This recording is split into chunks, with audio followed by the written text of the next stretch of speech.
자, 우리 또 이렇게 행복한 우리 3일, 아니, 3일이다. 안식일 환영예배 시간이 찾아왔습니다. 저희가 이 안식일 환영예배 금요일 저녁 시간에는 우리가 가상칠언을 통해서 함께 말씀을 나누고 있죠. 우리 오늘은 세 번째 시간입니다. 여자여 보소서 아들이니이다 내 어머니라 시간 이 말씀을 함께 보도록 하겠습니다. 요즘은 이제 분위기가 많이 바뀌었죠. 그래서 자녀와 대화를 이렇게 많이 하시는 편인 것 같아요. 그렇죠? 예전에 이제 우리 부모님 세대에는 그 부모님의 세대와 이렇게 대화를 많이 하는 시대는 좀 아니었던 것 같은데 요즘에는 좀 시대가 흘러서 부모와 자녀 간의 이렇게 대화에 대해서 많이 중요함을 이야기를 합니다.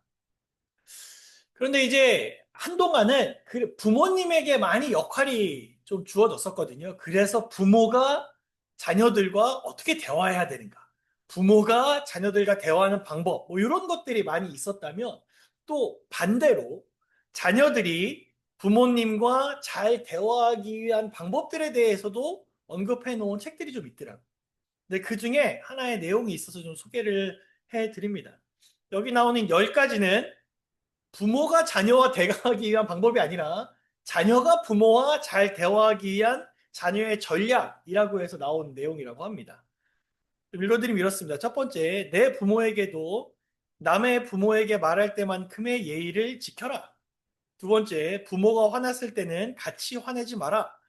세 번째, 야단을 맞더라도 잘못은 미리 고백하라. 네 번째, 감정과 느낌은 숨기지 말고 말해라. 다섯 번째, 감사합니다, 사랑합니다를 자주 말해라.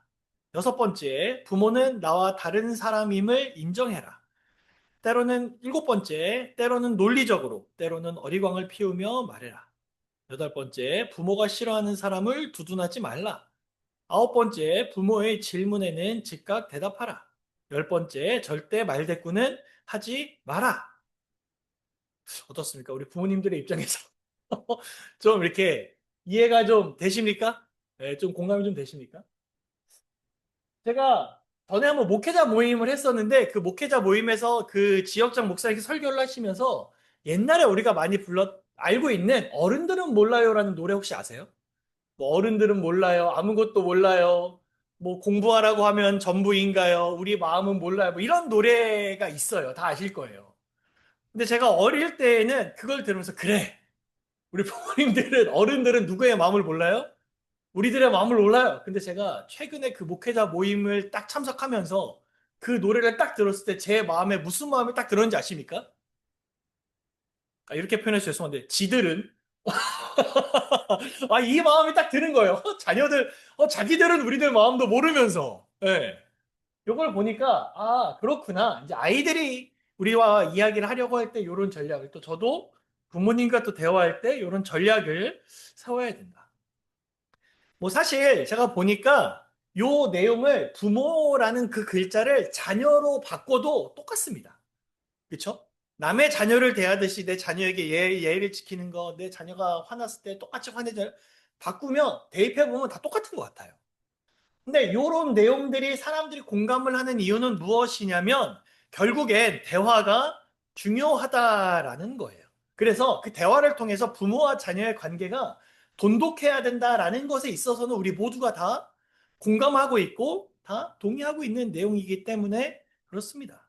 요즘 뉴스를 보면 너무 무섭잖아요. 그렇죠? 뭐 부모가 자식을 막 함부로 하기도 하고 자녀도 부모를 막 함부로 하기도 하고 이런 상황 속에서 만약에 부모와 자녀의 관계가 올바로 서지 못했을 때 만약 그들에게 목숨이 위태로운 위기가 닥쳐온다면 그들은 서로를 생각할까? 아니면 서로를 생각하지 않을까? 이런 생각이 좀 드는 것입니다. 자, 이제 여기까지 이제 이야기를 하고 성경으로 좀 다시 눈을 돌려서요. 예수님은 그러면 어떻게 하셨을까요? 예수님은 자신의 목숨이 위태한 순간에 정말 그 극심한 고통 속에 놓여 있는 그 상황 속에서 우리들에게 어떠한 모본을 또 보여주셨고 그 모본을 우리들에게 따라오라고 말씀해 주셨을까요? 우리 가상칠언의 말씀 중에 세 번째 시간으로서 말씀 두 번째 말씀인데요. 이 말씀을 좀 살펴보도록 하겠습니다. 우리 본문 말씀은 요한복음 19장 26절부터 27절에 있는 말씀 우리가 다 같이 한번 읽어보도록 하겠습니다. 예수께서 시작. 예수께서 자기의 어머니와 사랑하시는 제자가 곁에 서 있는 것을 보시고 자기 어머니께 말씀하시되 여자여 보소서 아들이니이다 하시고 또 제자에게 이르시되 보라 내 어머니라 하신대 때부터 그 제자가 자기 집에 모시니라. 자, 우리 이제 이 장면을 좀 자세하게 살펴보도록 하겠습니다. 이제 예수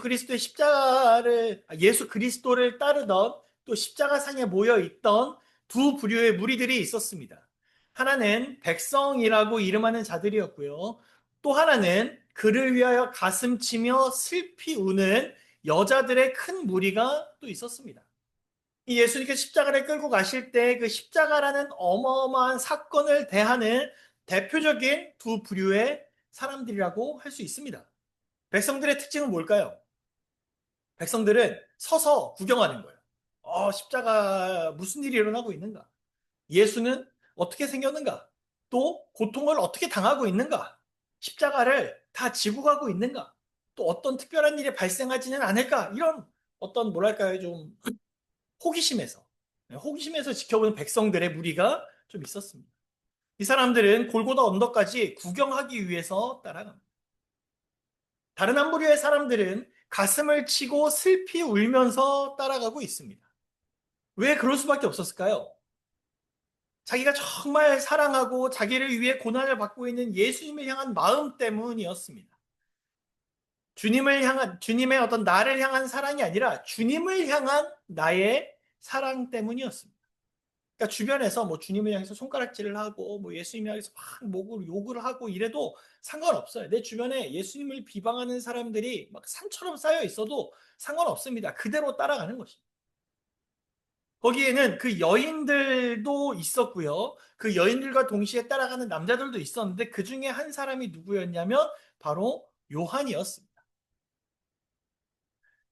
우리 예수님께서 잡히실 때의 장면으로 잠시 좀 돌아가 보도록 하겠습니다. 마태복음 26장 56절을 제가 읽겠습니다.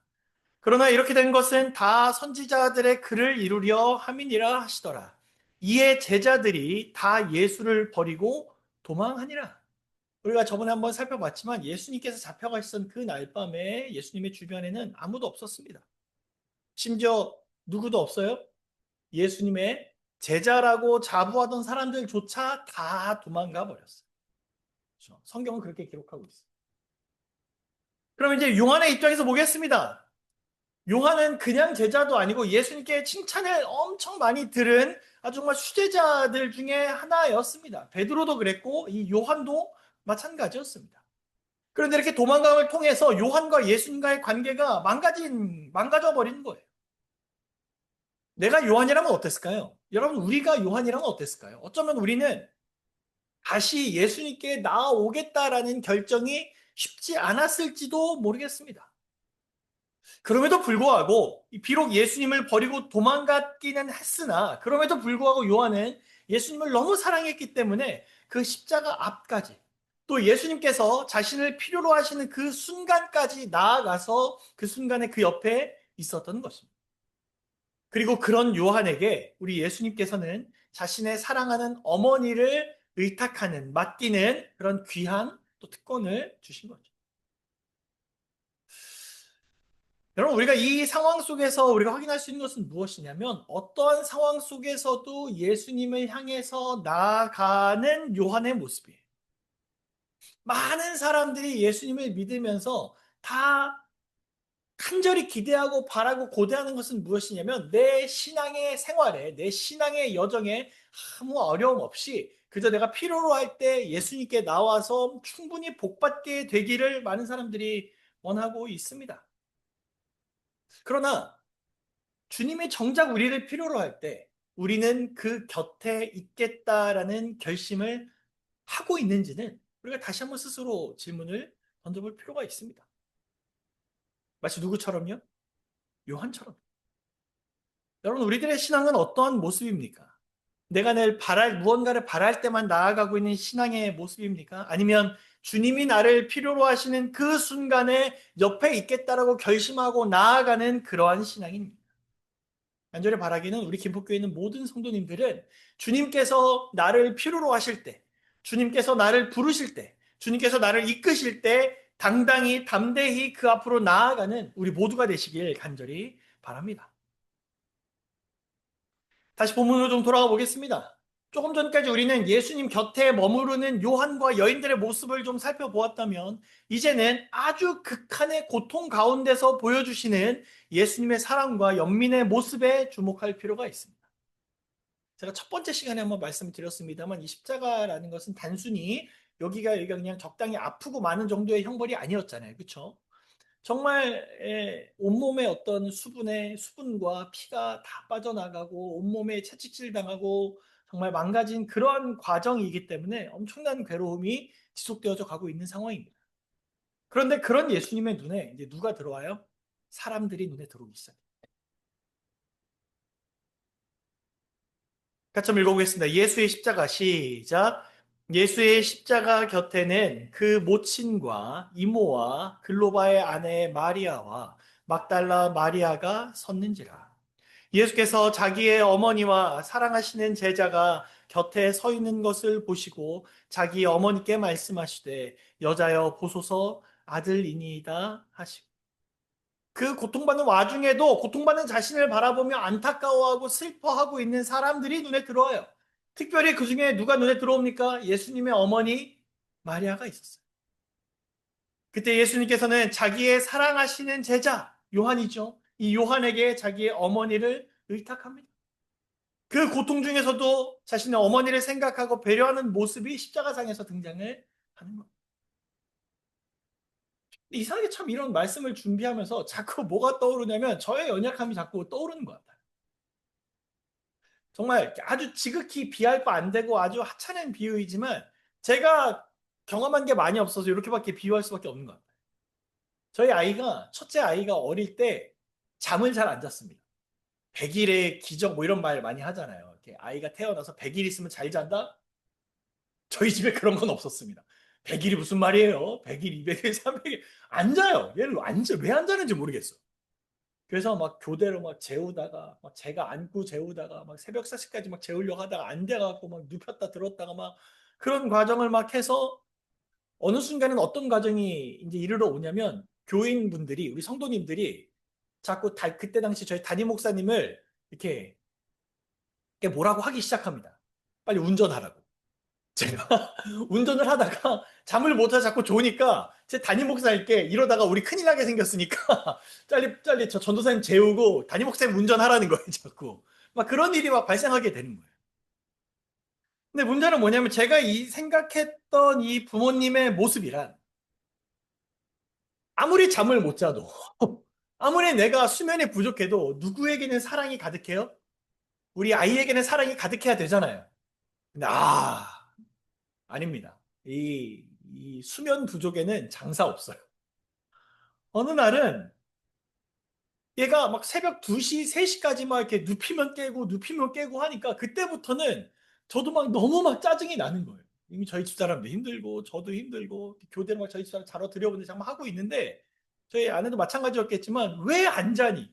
얘는 어차피 제 말을 못 알아들을 텐데 야, 너 왜 안 자냐? 하면서 막 얘한테 막 온갖 짜증을 막 내고 있는 거예요. 새벽 3시에 혼자 방에서. 너 왜 안 자냐? 내가 뭐 그렇게 뭘 잘못했냐부터 시작해서 왜 안 자냐, 뭘 해야 자냐, 안아줄까, 막 제가 뭐도 해봤냐면 그때는 이제 사택이 교회, 제가 인천 남부에 있을 때인데 사택이 교회 안에 있었는데 한 번인가 제가 올라가서 찬미가를 이렇게 치니까 애가 잠든 거예요. 그래가지고 이게 방법인가? 해서 찬미가를 30분을 쳐도 안 자, 어느 날은. 그러니까 또 어떻게 해야 돼요? 너는 왜 또 찬미를 듣는데 안 자니? 해서부터 온갖 화를 막 짜증을 어차피 못 알아듣는. 제가 왜 이 말씀을 드리냐면 내가 몸이 힘드니까 아이도 눈에 안 들어오더라고요. 네, 그렇다고 제가 죽을 그건 아니었잖아요. 제가 뭐 십자가에 달리기를 했습니까? 뭐 손목이 뚫리기를 했습니까? 뭐 온몸에 피가 빠져나가기를 했습니까? 그런 거 아니잖아요. 근데 그냥 잠이 부족하니까 내 아이도 눈에 안 들어요. 짜증만 나고 화만 나고. 근데 오늘 말씀을 보니까 예수님은 어떻게 하고 계세요? 그 십자가에 달려서 손목이 뚫리고 발등에 못이 박히고 온몸에 채찍질 맞고 그러한 상황 속에서도 누구를 바라보고 계신 거예요? 어머니를 바라보고 자신을 바라보고 있는 그 애달파하는 그 사람들을 바라보고 그들을 위한 메시지를 또 전하고 계신 거예요. 여러분들은 어떠십니까? 여러분들은 뭐 이렇게 질문하면 이상한 여러분들은 좀 자신 있으십니까? 아 저는 자꾸 고개가 갸우뚱갸우뚱해지더라고요. 그만큼 사랑이 부족하다는 거겠죠. 우리 시대 소망에 보면 이렇게 나와 있습니다. 몸과 마음이 다 가장 격심한 고통을 겪으면서도 다른 사람만을 생각하고 참여하는 영혼을 믿도록 격려하시는 예수님의 무한한 사랑을 천사들은 놀라움으로 바라보았다. 그분은 굴욕을 받으면서도 선지자로서 예루살렘의 딸들에게 말씀하셨고 제사장과 대언자로서 그분은 당신을 살해하는 자들을 용서해 주시도록 아버지께 간청하셨다. 그분은 또 사랑하는 구주로서 참회하는 도둑을 용서하셨던 것이다. 예수께서 주위에 있는 군중들을 둘러보다가 그중 한 사람에게 눈을 고정시키셨다. 십자가 밑에는 그분의 어머니가 제자 요한의 부축을 받고 서 있었다. 그녀는 자기 아들과 떨어져 있을 수 없었다. 끝이 가까웠음을 알고 요한은 그녀를 다시 십자가로 데리고 왔다. 숨을 거두려는 시간에 그리스도께서는 당신의 어머니를 기억하셨다. 슬픔에 잠긴 어머니의 얼굴과 요한을 바라보면서 예수께서는 어머니에게 말씀하셨다. 여자여 보소서 아들이니이다. 그러고 나서 요한에게 말씀하셨다. 보라 내 어머니라. 요한은 그리스도의 말씀을 깨달았으며 그 위탁을 받아들였다. 그는 즉시 마리아를 자기 집으로 모시고 가서 그때부터 그녀를 친절히 봉양하였다. 제가 인상 깊었던 건 예수님의 모습을 보면서 누구도 놀라요? 천사들도 놀라요. 천사들도 놀라요. 너무나 놀라운 것은 이 가상칠언의 이 말씀 중에 예수님께서 주신 이 세 번의 말씀 중은 말씀들은 전부 다 자신을 위한 말씀이 아니라 다른 사람들을 위한 말씀을 주셨어요. 아버지여 저희를 사하여 주옵소서. 난 강도를 향해서 내가 오늘 나와 함께 낙원에 있으리라. 또 세 번째는 뭐예요? 여자여 보소서 아들이니. 이게 다 누구를 위한 말씀이에요? 다른 타인들을 위한 말씀인 거예요. 정말 다시 한번 이걸 보면서 참 감탄할 수밖에 없었습니다. 예수님께서 우리를 얼마나 사랑하시는지, 나를 또 얼마나 사랑하시는지. 하나님의 형상을 입고 태어났지만 죄로 인해서 더러워진 우리를 얼마나 사랑하시는지. 지금 저희 아이들이 이제 필리핀에 가 있잖아요. 이제 저희 아이들이 와서 순서를 쓰겠습니다만, 제가 이제 그 사진 올라오는 거를 계속 볼 때마다 다른 애들은 사실 눈에 잘 안 들어오고 저희 아이들만 눈에 들어오는데 자꾸 신경 쓰이는 게 뭐냐면 저희 아들, 딸이 혹여라도 웃지 않고 찍은 사진이 있다면 두 가지 마음이 다 드는 거예요. 무슨 일이 있나? 아니겠지. 근데 또 하나는 왜 얘는 안 웃고 찍는 거야? 하면서 약간 그런 혹시 뭐 아이들이랑 관계가 안 좋나? 싸웠나? 혹시 뭐 문제가 있나? 막 이런 생각들이 막 드는 거예요. 그러면서 혹 잘하겠지만 그게 아닐 때는 또 어떻게 해야 되지? 막 그런 오만 걱정과 근심과 안 해도 되는 그러한 생각들이 막 마음에 있는 거예요. 사진 한 장 가지고. 그냥 고작 그 사진 한 장으로 그런 여러 가지 마음이 드는데 예수님은 어떻게 했습니까? 하나님은 어떻게 했어요? 우리들의 모습을 보면 분명히 하나님의 형상을 닮았다고 하지만 그러지 못한 모습들이 너무나 많이 보이는데 그럼에도 불구하고 그 십자가에서 우리를 향해 바라보시는 그 시선이 있었다라는 것을 다시 한번 마음에 새기게 되는 것입니다. 그중에 오늘은 특별히 누구를 챙기셨어요? 자신의 어머니를 챙기시는 거예요. 우리 신학자 중에 윌리엄 바클레이라는 사람이 있는데요. 그 사람이 이렇게 이 장면을 보면서 이렇게 이야기를 하더라고요. 십자가의 고통 속에서도 세상 구원의 임무를 수행하는 와중에도 예수께서 모친의 안위를 생각하셨다는 사실은 무한한 감동을 준다. 여러분, 우리가 때로는 우리가 신앙을 해 나가면서 오늘의 말씀에서 가장 중요한 것, 어쩌면 우리가 신앙을 해 나가면서 우리가 가장 잘 기억해야 되는 대상이 있다면 그건 나와 함께 밥을 먹고 함께 식사를 하고 생활을 해 나가는 가족들이라는 생각을 다시 한번 하게 됩니다. 우리 에베소서 2장 19절을 같이 한번 읽어보도록 하겠습니다. 그러므로 시작. 그러므로 이제부터 너희가 외인도 아니요 손도 아니요 오직 성도들과 동일한 시민이요 하나님의 권속이라. 자, 요 말씀을 쉬운 성경으로 보면 이렇게 나와 있더라고요. 이제 여러분은 더 이상 낯선 나그네나 손님이 아닙니다. 이제는 하나님의 거룩한 백성으로 하늘의 시민이요 가족입니다. 그러니까 여러분 우리가 보통 성도들을 대하거나 혹은 이웃을 대하거나 내가 무언가 이렇게 친절히 대해야 되는 대상들의 바운더리에 우리가 누가 빠져 있는 경우가 많으냐면 가족이 빠져 있는 경우가 생각보다 많더라고요. 네. 제가 예전에 했던 그 교회에서 이제 그 뭐죠 이제 인사이동 발이 나서 다른 교회를 이제 옮기게 될 때 그 목회자들이 다 모인 적이 있었어요. 목회자 다 모여서 뒤풀이를 하고 이제 잘 가라고 서로 막 인사를 하고 있는데 갑자기 거기에 있던 무슨 시간이 생겼냐면 그 저에 대해서 어땠는지 같이 있으면서 어땠는지 각자 돌아가면서 한마디씩을 막 하는 거예요. 그러다가 한 목사님께서 부목사님께서 저를 보면서 뭐라고 하시면 저 목사는 교회에서 화내는 것 한 번도 못 봤다고 막 이러면서 저에게 좋은 말씀을 해주시는 거죠. 그랬더니 그 옆에서 가만히 듣고 있던 저희 딸이었나요? 아들이었나요? 아들이었나요? 하음이었나요? 딸이 가만히 듣더니 저 목사는 화를 하나도 안 내는 걸 못 봤다고. 그랬더니 그 말이 끝나자마자 저희 딸이 우리 아빠는 우리한테 화 많이 내는데 이 얘기를 그 모임에서 숨도 안 쉬고 바로 나오는 거예요. 자, 딱 듣자마자 가만히 있어 라고 말해놓고 그게 계속 마음에 걸리는 거예요. 아, 그렇구나. 어쩌면 내가 교회에서 혹은 그뭐 성도님들에게 혹은 뭐 구도자들에게 혹은 이웃들에게 친절히 대하는 것보다도 더 신경 써야 되는 사람이 있다면 같은 하나님의 권속이라고 하는 우리 가족들이겠구나라는 생각을 다시 한번 하게 되더라고요. 어쩌면 오늘 말씀은 그 고통 속에서 에서 주어진 우리들에게 주시는 말씀은 내가 정말 먼저 챙기고 사랑해야 되는 사람이 누군지에 대한 메시지를 우리는 발견하게 되는 것 같습니다. 자, 우리 김포교회 성도 여러분, 이제는 내가 이 교회를 다니고 예수님을 믿으면서 내 가족도 함께 생각하고 챙기고자 애쓰는 우리 모두가 되어 주시길 간절히 바랍니다. 이게 그냥 세상 사람들에 대한 어떤 기준이 아니라 예수님의 모본이기 때문에 더욱 그러한 것 같아요.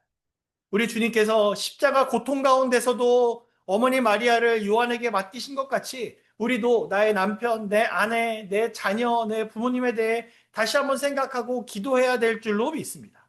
그래서 나를 비롯한 우리 모두가 함께 하나님 안에 한 가족이 되는 경험을 위해 기도하시고 준비하시는 우리 모두가 되어 주시길 간절히 소망합니다. 말씀을 좀 정리해 볼까요? 오늘 우리가 살펴본 말씀은 가상칠한 세 번째 시간인데요. 첫 번째는 여자의 보수사 아들이니다 보라되 어머니라 이 말씀을 통해서 첫 번째 나는 과연 우리 주님이 나를 필요로 하실 때에 그 옆에 있고자 결심하고 애쓰는 신앙인인가에 대해서 우리가 함께 살펴보았습니다. 마땅히 그래야 되겠죠. 하나님께서 나를 부르셨을 때 너가 이 사역을 하기를, 너가 이 길로 가기를, 너가 이 사람과에게 다가가기를 하나님께서 말씀을 하실 때 순종하며 다가가는 그런 우리 모두가 되시길 간절히 바랍니다. 두 번째는 신앙을 하면서 나의 가족을 더욱 귀하게 여기는 그리스도인이 되어야 함을 함께 살펴보았습니다. 어쩌면 제가 제일 그게 필요한 것 같아요. 그렇죠? 네, 어쩌면 목회자로서 당연히 이 생각을 바라는 마음보다는 더 가족을 챙겨야 되는 우리 모두도 그렇게 나의 가족을 더욱더 귀하게 여기는 신앙을 해 나가는 우리 모두가 되시길 간절히 바랍니다. 신문에 나왔던 한 사설이 있는데요. 제목은 가족에게 편지를 이라는 사설입니다. 제가 읽어드릴 테니까 잘 들어보시기 바랍니다. 많은 사람들이 가족들에게 사랑한다, 감사하다와 같은 표현을 잘 하지 못한다고 합니다. 그래서 어떤 사람은 아니, 그걸 꼭 말로 해야 합니까? 라고 말하면서 멋쩍어 하지만 이에 대한 대답은 네, 말로 표현해야만 합니다. 이지요. 사람은 들은 만큼만 알 수 있기 때문입니다. 가족 사이에서 일어난 갈등도 사실은 다 알겠지라고 지레짐작한 채 서로의 마음을 나누지 않는데 그 원인이 있는 경우가 많습니다. 그래서 어떤 어머니는 집에서 대화하기 어려운 사춘기 아들에게 매일같이 도시락 안에 조그마한 쪽지를 적어 놓는다지요. 또한 일찍 엄마를 여의고 아버지 홀로 아이들을 돌보는 한 가정에서는 아버지가 매일 편지를 써서 바삐 살아가는 아이들의 책상 위에 올려놓으면서 자연스레 대화를 유도한다고 했습니다. 오늘 한번 여러분의 마음을 작은 편지 속에서 표현해 보시죠. 사랑한다는 한마디 말이나 본의 아니게 상처를 준 데에 대해 용서를 구하는 내용을 남편에게 또 아내에게 그리고 사랑하는 자녀들에게 편지로 보내는 겁니다. 시부모님에게도 오랫동안 감춰왔던 마음을 전해 보십시오. 남편들은 장인 장모님께 오랜만에 편지로 기별을 알리는 겁니다. 먼 데서 오는 좋은 소식은 무더운 여름날에 시원한 냉수 한 사발과도 같습니다. 뭐 이런 사설이 있더라고요. 어쩌면 우리가 그리스도인이기 때문에 더 많은 봉사와 사랑을 요구하는 것이 사실인지도 모르겠습니다. 그러나 그것을 부당하다거나 그것을 너무 불편하게 여기는 것이 아니라 마땅히 예수님께서 보여주신 사랑의 표현이기에 우리가 다시 한번 결심하고 나아가는 그러한 귀한 안식일이 되길 간절히 바랍니다. 우리 주님께서 우리 주님께서 우리 모두를 필요로 하시고 우리 모두를 불러주시고 우리 모두로 하여금 사랑하라 하셨으니 그 요청에 반응하여 이웃과 더 나아가 가족을 사랑하고 하나님이 부르시는 그 길을 나아가겠다 결심하시는 우리 모두가 되시길 간절히 바라면서 오늘 말씀을 마치겠습니다.